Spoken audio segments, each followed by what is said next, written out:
বাংলাদেশের সার্বিক পরিস্থিতি নিয়ে জাতীয় সংলাপে সহায়তা করতে জাতিসংঘ প্রস্তুত বলে জানিয়েছেন সংস্থাটির মহাসচিব অ্যান্টোনিও গুতেরেস।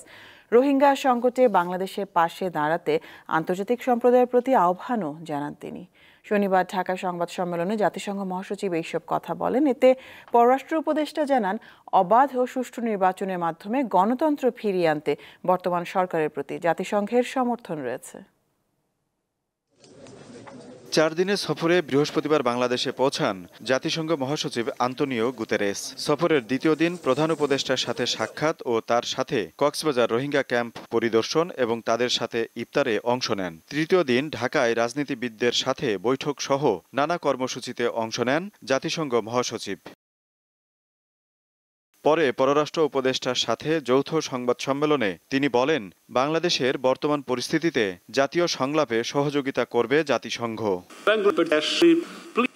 বাংলাদেশ গুরুত্বপূর্ণ সংস্কার ও পরিবর্তনের মধ্য দিয়ে যাচ্ছে। জাতিসংঘ শান্তি, জাতীয় সংলাপ, আস্থা ও সংস্কার কার্যক্রমে সহায়তা করতে প্রস্তুত। একটি টেকসই ও ন্যায়সঙ্গত ভবিষ্যৎ গড়ে তুলতে বাংলাদেশের জনগণের সঙ্গে কাজ করবে জাতিসংঘ।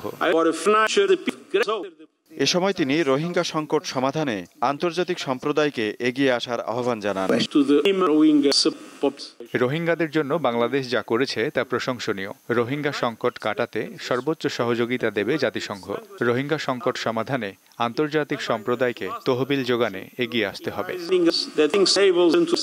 পররাষ্ট্র উপদেষ্টা বলেন, চলমান সংস্কার এবং গণতন্ত্রে উত্তরণে সহযোগিতার আশ্বাস দিয়েছেন জাতিসংঘ মহাসচিব।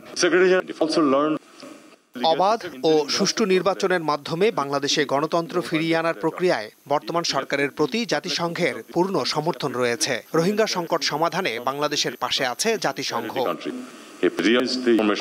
এক প্রশ্নের জবাবে শেখ হাসিনাকে ফিরিয়ে আনার বিষয়ে জাতিসংঘ মহাসচিবের সাথে কোনো আলোচনা হয়নি বলে জানান পররাষ্ট্র উপদেষ্টা।